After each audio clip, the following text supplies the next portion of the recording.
Hoje, nós vamos falar sobre um texto que é nuclear para nós aqui. Esse texto, ele é de todos nós conhecido. Até se você não vem muito a Reino, você já deve ter visto esse texto em algum lugar, porque ele está até nas roupas, ele está até nas tatuagens, ele está em todos os lugares aqui no nosso meio, que é Mateus 24:14. Amém. Mas eu quero falar acerca de algumas características dessa mensagem, que elas estão não só nesse texto, mas espalhadas em todo o Evangelho de Mateus. Vamos ler o texto aqui? Eu não, vocês vão ler. No 3, vai. 1, 2, 3.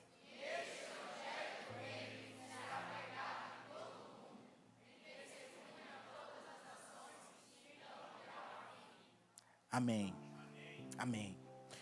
Quando Jesus falou comigo acerca dessa mensagem, ele me disse que a personificação da sabedoria, a manifestação de Jesus como a sabedoria, ela não é simplesmente uma manifestação de Jesus, mas ela é um ambiente. Ela é um ambiente. Então, quando você acessa esse ambiente, Deus começa a trazer coisas, trazer poder, trazer vida através de acessar esse ambiente. Amém? E hoje, enquanto eu estiver falando acerca dessa mensagem, Jesus vai manifestar essa sabedoria. E Jesus vai gerar em você ferramentas para que você anuncie essa mensagem. Porque veja, anunciar o Evangelho do Reino não é só uma missão minha, porque eu também sou voluntário, eu estou aí com vocês também. Não é só uma missão minha, que hoje estou aqui falando com vocês. É uma missão sua, para as pessoas que estão lá fora. Amém? Então, o texto começa lá, ó, e este Evangelho do Reino será pregado em todo o mundo. Hoje eu vou ficar só até a vírgula. No começo, e este Evangelho do Reino, a palavra este dá para nós uma ideia de algo que está próximo. Então, quando eu vou falar deste copo, eu uso este, não esse. Entende? Então, quando nós lemos o capítulo 24 de Mateus, e uma pessoa, às vezes, ali desavisada vai ler, ela não vai ver de forma clara o Evangelho do Reino. Porque o que vai estar antes desse texto? Antes desse texto vai estar Jesus ensinando os discípulos acerca da sua volta, e aí Jesus vai falar do princípio das dores. E depois desse texto, Jesus vai falar acerca da grande tribulação, a vinda do anticristo. Então, não está clara para nós a mensagem do Evangelho do Reino. Mas, na verdade, o Evangelho do Reino ele não foi pregado só em Mateus capítulo 24. Ele é pregado em 5 grandes discursos de Jesus. E esses 5 grandes discursos estão intimamente conectados. Então, como esse é o último, Jesus fala como quem termina um livro. Imagina, eu estou escrevendo um livro e eu escrevo o último capítulo. Este livro falou sobre tal coisa. Você entende isso? Vocês pegaram? Então, hoje a gente vai visitar e compreender de forma profunda esses 5 grandes discursos em Mateus. Amém? Mas o primeiro texto que eu quero ler com você não está no primeiro discurso, está antes, que é Mateus, capítulo 4, verso 17. Está escrito assim: desde então, começou Jesus a pregar e dizer: arrependei-vos, pois está próximo o reino dos céus. Amém? A ideia de que Jesus começou aqui a pregar é que esse é um marcador no texto de que o Evangelho do Reino vai começar a ser descrito no texto mateano. Mas tem um detalhe aqui, no arrependei-vos ali, até a vírgula. Por quê? A nossa ideia moderna, da igreja moderna de arrependimento, é arrependimento de quê? Arrependimento de pecados. Arrependimento de pecados. Então, quando eu não tinha essa revelação, eu li assim, ó: arrependei-vos dos seus pecados, porque está próximo o reino dos céus. Mas veja, não é isso que está escrito. Por que não é isso? Porque quando eu conecto o que está antes da vírgula com o que está depois, o que está depois está falando do reino, do governo de Deus. E o que está antes está falando de mudança de mentalidade. Então a ideia central é essa, ó: arrependa-se de governar a sua vida porque está próximo o reino dos céus. Vocês não pegaram, né? Não pegaram. Presta atenção, ó. Eu li assim, ó.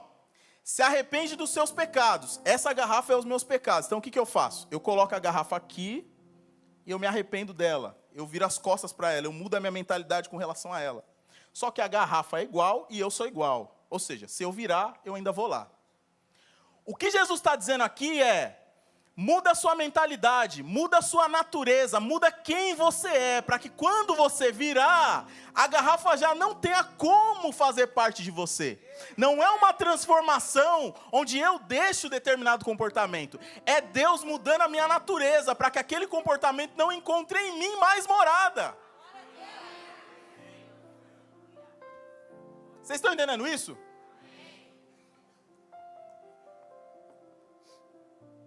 A gente vai descer um pouquinho para Mateus 4:23. Quem está acompanhando com a Bíblia?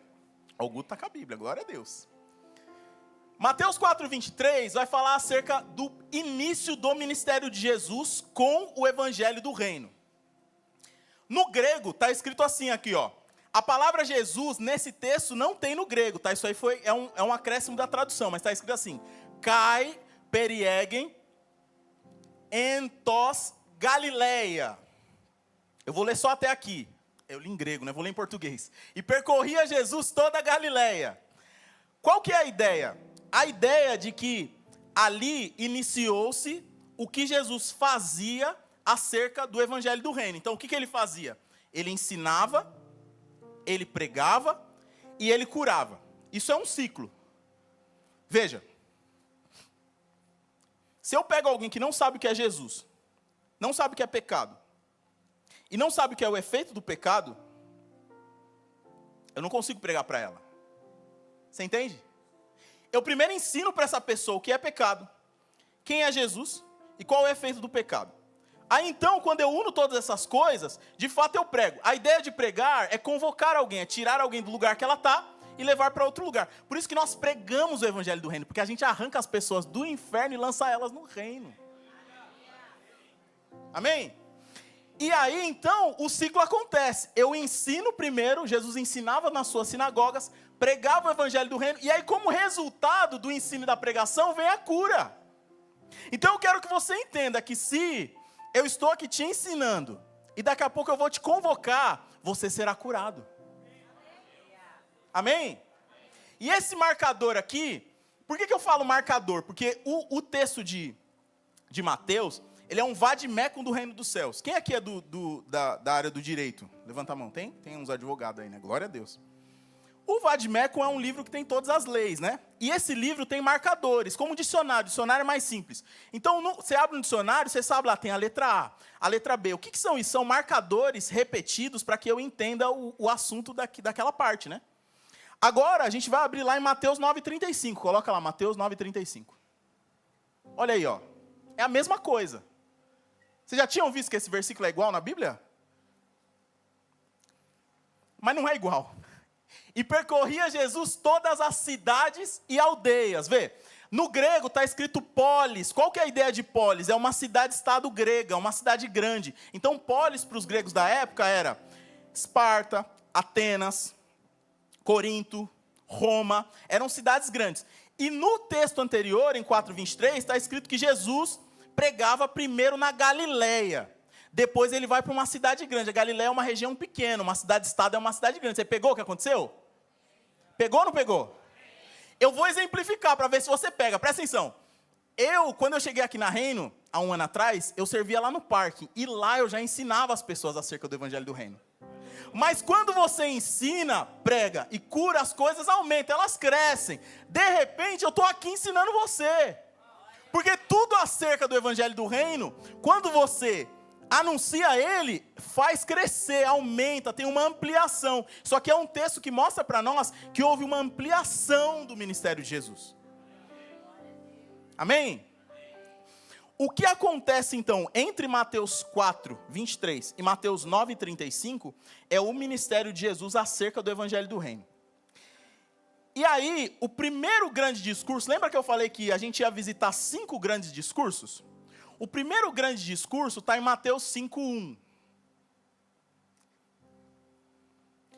Na versão ACF está escrito assim: e Jesus, vendo a multidão, subiu a um monte, e assentando-se, aproximaram-se dele os seus discípulos. Certo? Esse texto, ele vai ser para nós o nosso primeiro como. Eu vou usar 5 comos para simplificar. Como entrar e viver no reino. Por que como entrar e viver no reino? Porque Jesus vai apresentar nesse texto as leis do reino.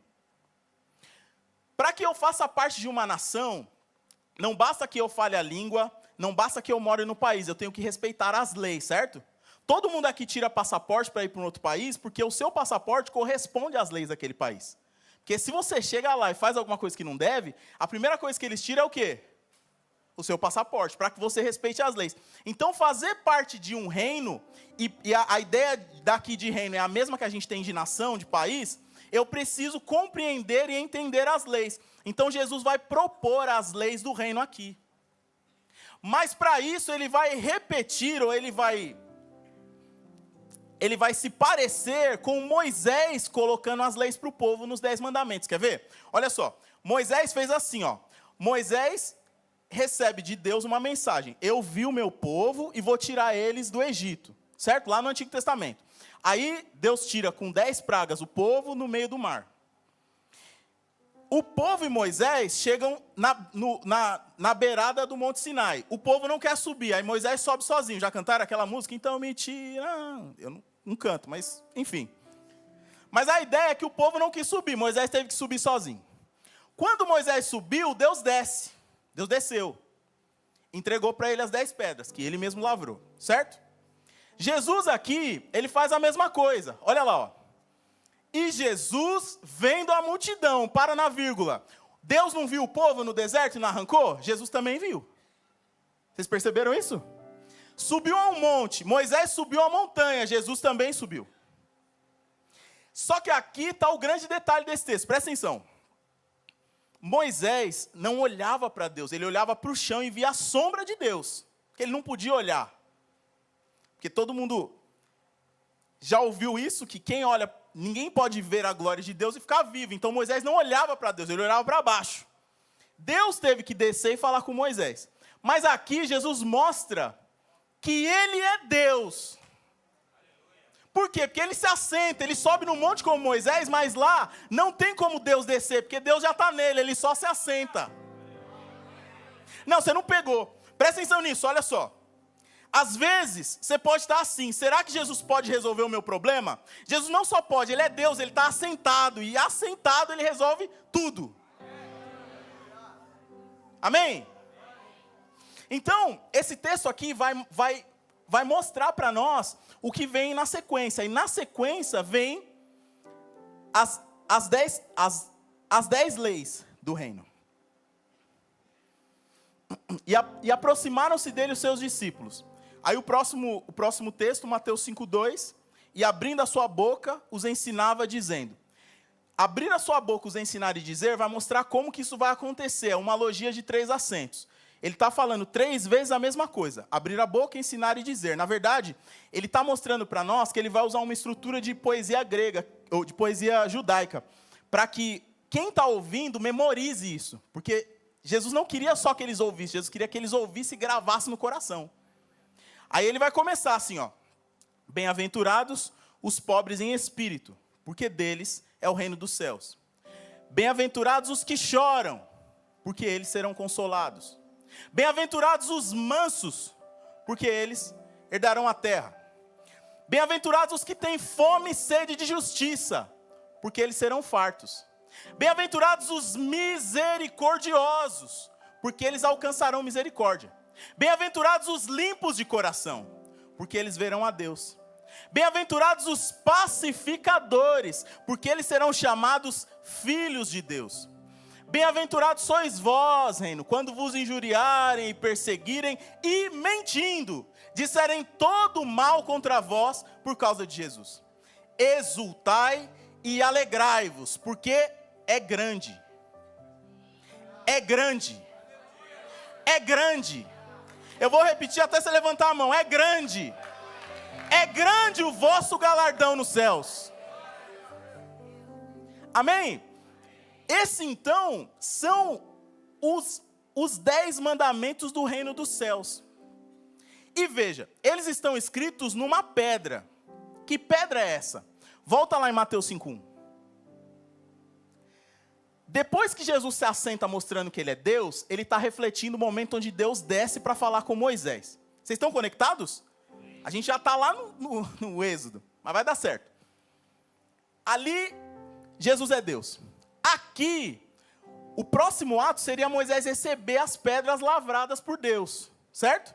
Jesus recebe as suas pedras, aproximaram-se dele os seus discípulos. Porque os discípulos são as pedras.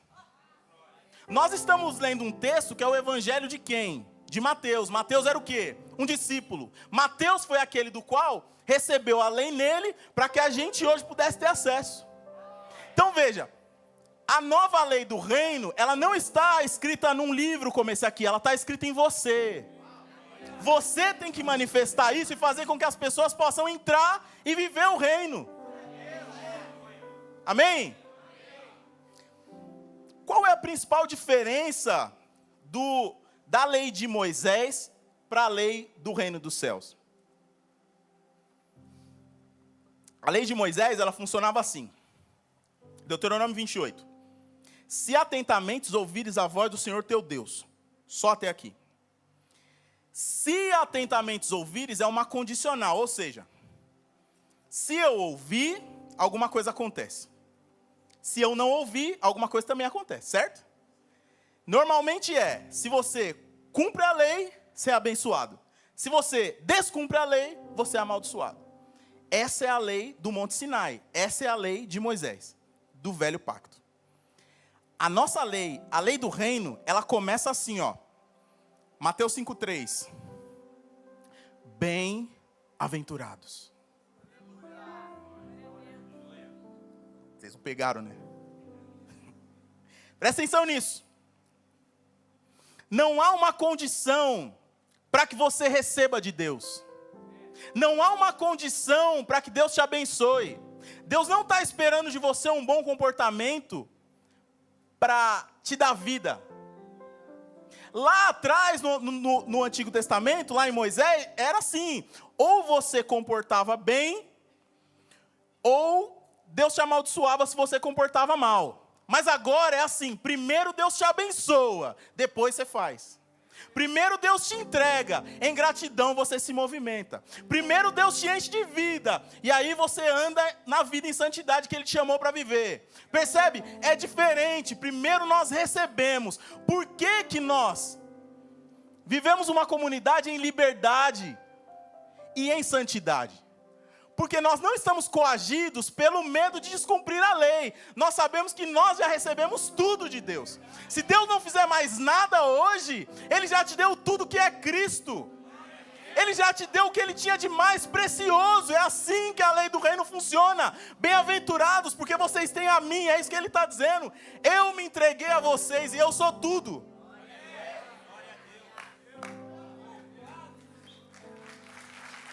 Se for para Jesus, aplaude mais forte. Aleluia.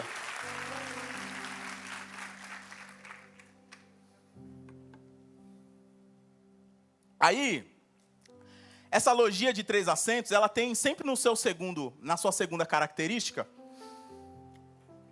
uma condicional. E nós, quando lemos essa condicional muitas vezes, nós achamos que é algo que nós buscamos pelo nosso próprio mérito. Então, a gente lê assim: pobre em espírito é o que eu tenho que me esforçar para ser. Aí vai para o próximo. Os que choram é algo que eu tenho que me esforçar para ser. Bom, esse é óbvio, você não precisa se esforçar para chorar, é só você sofrer que você chora. Então eu já vou parar por aqui, presta atenção. O segundo assento dessa logia não é algo que você se esforça para ser. Na verdade, é a ideia de que você se esvazia de você e se identifica com o sofrimento de Jesus. Não é sobre você ser bom para fazer alguma coisa. Porque se a gente volta lá em pobre de espírito, a gente tem que pensar numa sociedade que pensava assim. Era uma teocracia. Então como funcionava? Se você era rico, você era uma pessoa muito abençoada. Se você era pobre, você era uma pessoa muito amaldiçoada. Era assim que eles pensavam. Então quando Jesus manda as pessoas serem pobres em espírito, Ele está dizendo assim: a sociedade vai olhar para você mal, mas aí então eu te entrego o reino.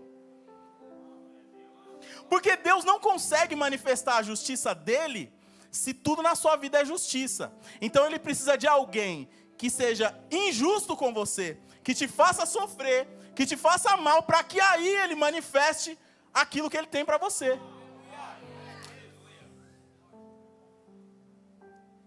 Amém?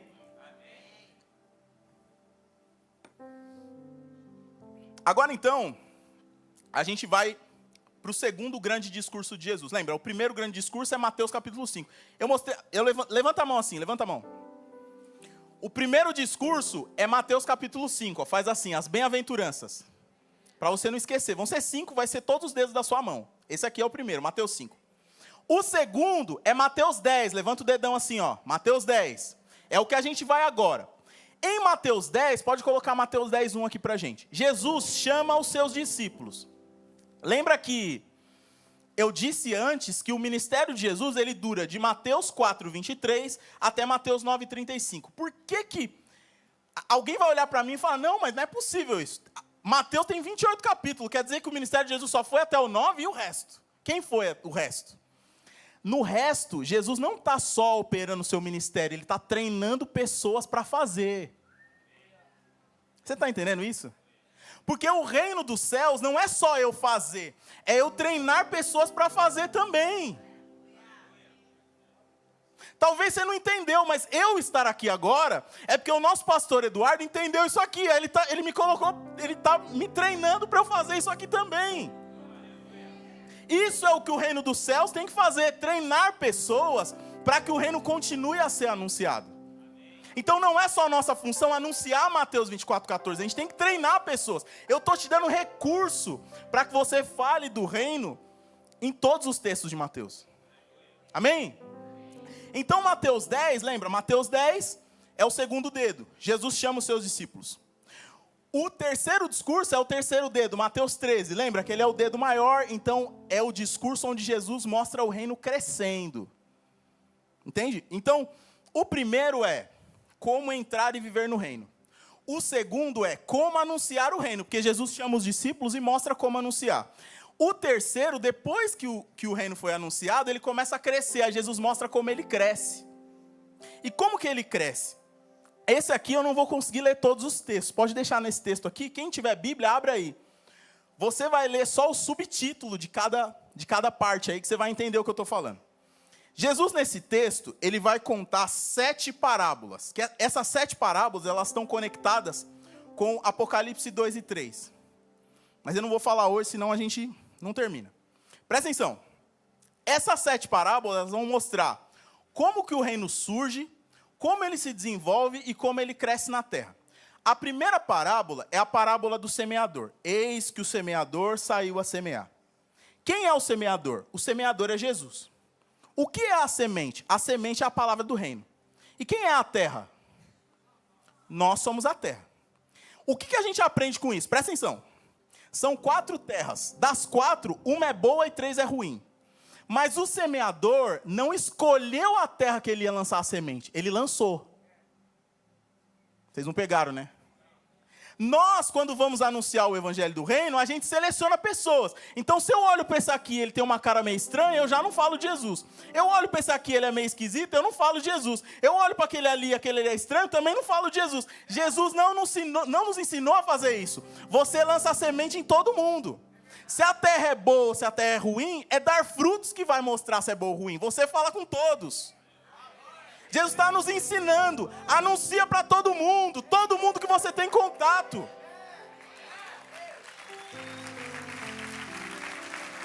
Aleluia! O próximo discurso, a próxima parábola, é a parábola do joio e do trigo. Então essa parábola é a continuação do semeador, né? O semeador saiu a semear, e aí a parábola diz assim, que quando o semeador terminou a sua semeadura, veio o maligno, que é o nosso inimigo, e lançou o joio no meio do trigo. E nasceu o joio. E aí alguém olha e quer arrancar o joio. E aí o semeador diz assim, não arranca, porque senão você vai arrancar o trigo junto. Onde que isso está no nosso texto? Isso está lá em Mateus capítulo 10, que eu deixei ali. Por quê? Quando Jesus chamou os 12, na verdade ele chamou 12 discípulos e um o quê? Um traidor. Jesus não chamou os 12 discípulos, ele chamou 12 discípulos e um traidor. Então, no meio da colheita de Jesus, lembra, Jesus semeou de Mateus 4 a Mateus 9, em Mateus 10 ele colhe, ele chama os discípulos, certo? Na própria colheita de Jesus tem um traidor. E aí a forma como Jesus trata o traidor e a forma como na parábola o semeador trata a colheita nos ensina a lidar com as pessoas. Por quê? Jesus em nenhum momento aponta para Judas como traidor e expulsa ele do meio. O semeador também não permitiu que ninguém arrancasse o joio na hora errada para que o trigo não viesse junto. Isso nos ensina que lidar com pessoas que nos vão trair, ou pessoas que nos maltratam, ou pessoas que nos atacam, é entender que, enquanto essa pessoa faz o mal para mim, ela está, na verdade, aumentando o meu galardão nos céus. Então, às vezes, você está a vida inteira reclamando de um traidor, de alguém que te persegue, de alguém que te faz mal, mas lembra, Mateus 5,12, eu declamei aqui para você. Bem-aventurados sois vós, quando vos injuriarem e perseguirem e mentindo, disserem todo o mal contra vós por causa de Jesus. Exulta e se alegra, porque é grande o seu galardão nos céus. Então, como nós lidamos com esse tipo de pessoa? A gente não ataca elas. A gente crê que o Senhor vai colocar paz onde elas causaram guerra. O Senhor vai colocar consolo onde elas causaram dor. Vocês estão entendendo isso? Amém. Aleluia. A próxima parábola é a parábola do grão de mostarda. E essa, para nós, ela é só você olhar para a reino que você vai enxergar ela. Presta atenção. A parábola diz que o grão de mostarda é pequenininho, porque ele é pequeno mesmo, mas quando cresce, vira uma árvore grande, uma grande hortaliça. É como a reino. Começou lá na Rua Peru, pequenininha, e hoje é a reino global. Está no mundo todo.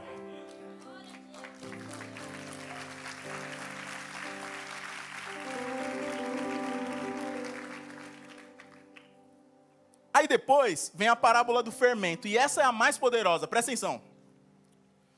É como o fermento, uma medida de fermento, que uma mulher coloca em 3 medidas de farinha e leveda toda a massa. Essa parábola, ela está falando acerca da cruz do Calvário. Por quê? Presta atenção nisso. O fermento, para nós, é sempre o mal, é o pecado. As 3 medidas de farinha, esse 3 indica a triunidade de Deus, Jesus. A mulher que pega o fermento e coloca nas 3 medidas de farinha é a igreja, somos nós. Ou seja, as pessoas vêm a nós, nós pegamos os pecados dessas pessoas e escondemos ele em Jesus. Então, quando Jesus se torna a massa levedada, ou seja, ele morre na cruz do Calvário, todo mundo aqui que já mexeu com cozinha sabe que pão gostoso, a massa tem que ter fermento, está levedada. Então veja, Jesus pegou o seu pecado, escondeu nele, foi para a cruz, morreu e se transformou para você em alimento. Vocês estão pegando? Glória a Deus. Aí a próxima parábola vai falar do resultado da morte de Jesus na cruz do Calvário, que é: um homem descobriu um tesouro no campo. Ele foi, vendeu tudo quanto tinha e comprou aquele campo. Isso é o que Jesus fez com o seu sangue. Ele comprou toda a terra, mas não olhando para a terra, ele estava olhando para um povo. Amém? Só que esse povo, calma, que ainda não é você esse povo. Por quê? A próxima parábola vai falar de um negociante de pérolas, que negocia as suas pérolas, mas encontra uma pérola muito preciosa. E aí ele vai, vende tudo quanto tem e compra aquela pérola. Quando a gente conecta as duas, a gente olha para o que Jesus fez. Veja, Jesus morreu na cruz do Calvário e com o seu sangue ele comprou a terra. Mas o povo dele não o quis. O povo dele, os judeus, disseram não para ele. Aí então ele viu uma pérola. Que pérola é essa? Ele viu a reino. Aí ele foi, vendeu tudo quanto tinha e comprou essa pérola para si. Veja, Jesus abandona um grande tesouro por você. E aí a última parábola vai falar acerca da consumação do reino. E como essa consumação do reino se dá? Uma grande pesca, onde no momento onde os pescadores vão contar os peixes, eles separam os peixes bons dos peixes maus. E os peixes bons são lançados no cesto e os maus são lançados no fogo. O que é isso? É o que nós aguardamos, o grande tribunal de Cristo. O momento onde Jesus vai olhar para você e vai dar a sua recompensa. E para aquele que não fez a vontade de Deus, ele vai ser lançado na guiena de fogo. Então, Jesus contou nas parábolas toda a história de como o reino cresce e se consome. Aí então nós estamos no terceiro discurso, falta 2 ainda. Vamos voltar tudo, ó. Vem comigo. Mateus 5, como entrar e viver no reino, é o dedão. Mateus 10, como anunciar o reino. Mateus 13, como o reino cresce e se desenvolve na terra. Agora vem o dedo da aliança, e no dedo da aliança está Mateus capítulo 18. Mateus capítulo 18 é o texto que Jesus vai falar acerca da eclesia, acerca da igreja. Essa palavra está escrita lá no grego. Essa palavra, ela tem um sentido. Eclesia, para os atenienses que criaram a democracia, era um momento onde eles, correndo pela cidade, começavam a gritar para que os cidadãos que faziam parte da cidade de Atenas saíssem para tomar decisões importantes. Então veja, o que Jesus está querendo dizer quando ele nos chama de eclesia é: vocês são os cidadãos do reino dos céus que tomam decisão acerca da terra. Nós somos aqueles que governam. Amém? E esse texto também, ele vai ter no centro dele o perdão. Porque sem o perdão, é impossível nós convivermos como cidadãos dos céus. Você tem que ter claro na sua cabeça que essa pessoa que está sentada do seu lado, em algum momento ela vai fazer alguma coisa que você não gosta. Ela vai fazer alguma coisa que te fere. Mas não é porque ela é má, é porque Deus quer que você amadureça. E nós só amadurecemos pelo sofrimento. Então se você não tiver em você a capacidade de perdoar, você nunca vai amadurecer. É para isso que Deus nos chamou, e foi por isso que Deus disse o quanto de vezes nós temos que perdoar, 70 vezes 7. Então o perdão, ele tem que ser a base da nossa relação. Não é estar pronto a perdoar quando a pessoa errar, é estar pronto a perdoar quando eu começo a me relacionar. Amém? O último, e o discurso que finaliza tudo, é o dedinho. Então, vamos passar todos lá. Esse vício aqui é um mnemônico para você lembrar, é coisa de professor, tá? Presta atenção nisso, ó. O dedão, Mateus 5. Esse aqui, Mateus 10. Vamos ver se vocês lembram, vai, me ajuda aí, gente. Esse aqui é Mateus? Sim. Esse aqui é Mateus? 10. Esse aqui é Mateus? 10. Esse aqui é Mateus? 18. Agora vem Mateus 24 e 25, que é o menor dedo e que é o final. É o fim. Mateus 24, 14.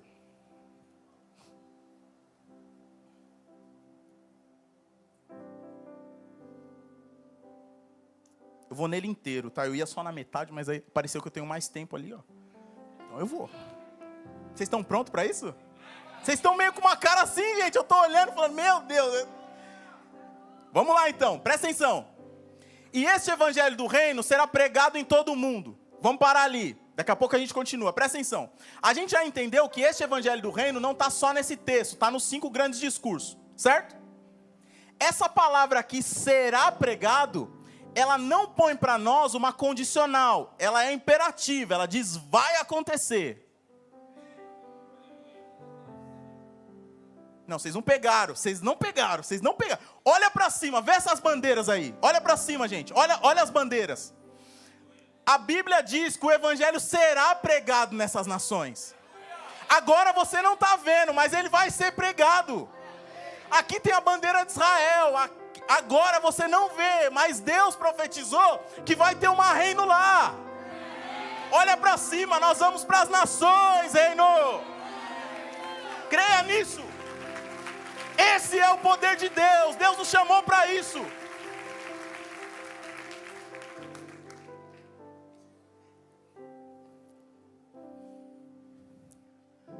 A próxima palavra é mundo.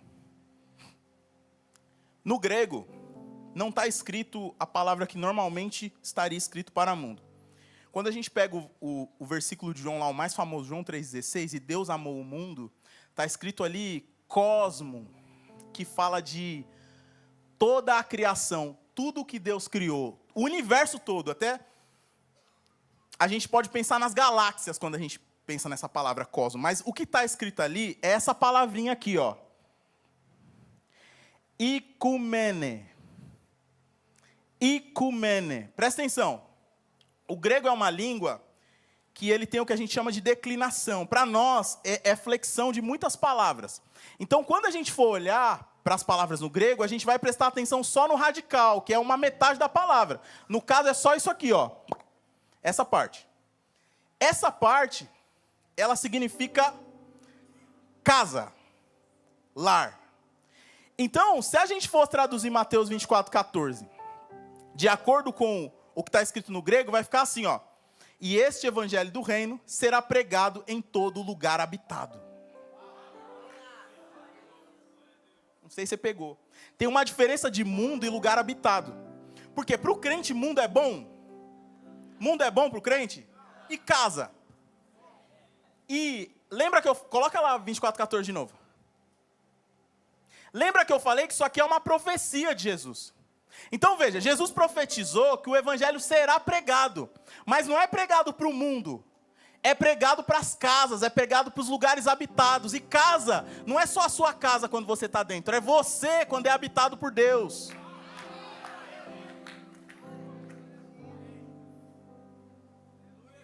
Esse evangelho, ele é anunciado em ambientes onde o Espírito Santo está pronto para fazer de você morada.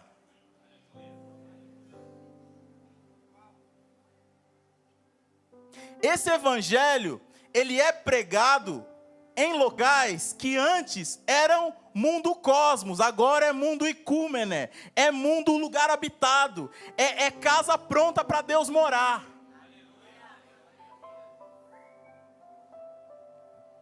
Aí embaixo está escrito assim, ó, em testemunho a todas as nações. A ideia de testemunho, se a gente for lá em Apocalipse 19, tem um anjo dizendo assim, ó, e o testemunho de Jesus é o espírito de profecia. Quando você anuncia esse evangelho, você não está só liberando os 5 grandes discursos de Jesus tão somente, mas você está liberando sobre as pessoas o espírito de profecia.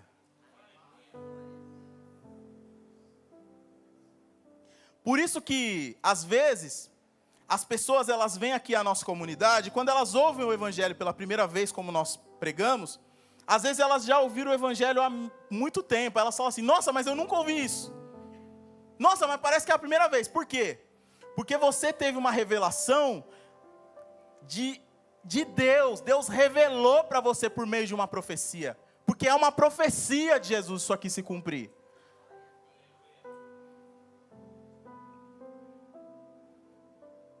Veja, ser uma casa habitada por Deus é algo que requer de nós algo. É algo que requer algo, né? E para que eu seja uma casa habitada, a Bíblia vai dizer que eu preciso crer e confessar que Jesus é o Senhor da minha vida. Então, quando eu creio e confesso, o Espírito Santo entra em mim, e aí eu me torno casa habitada. Nós aqui hoje pregamos o Evangelho do Reino. Nós anunciamos essa mensagem, a mensagem toda. Assim como Jesus disse, esse é o momento de que se você não era uma casa habitada, você se torna uma casa habitada. Se coloque em pé no seu lugar.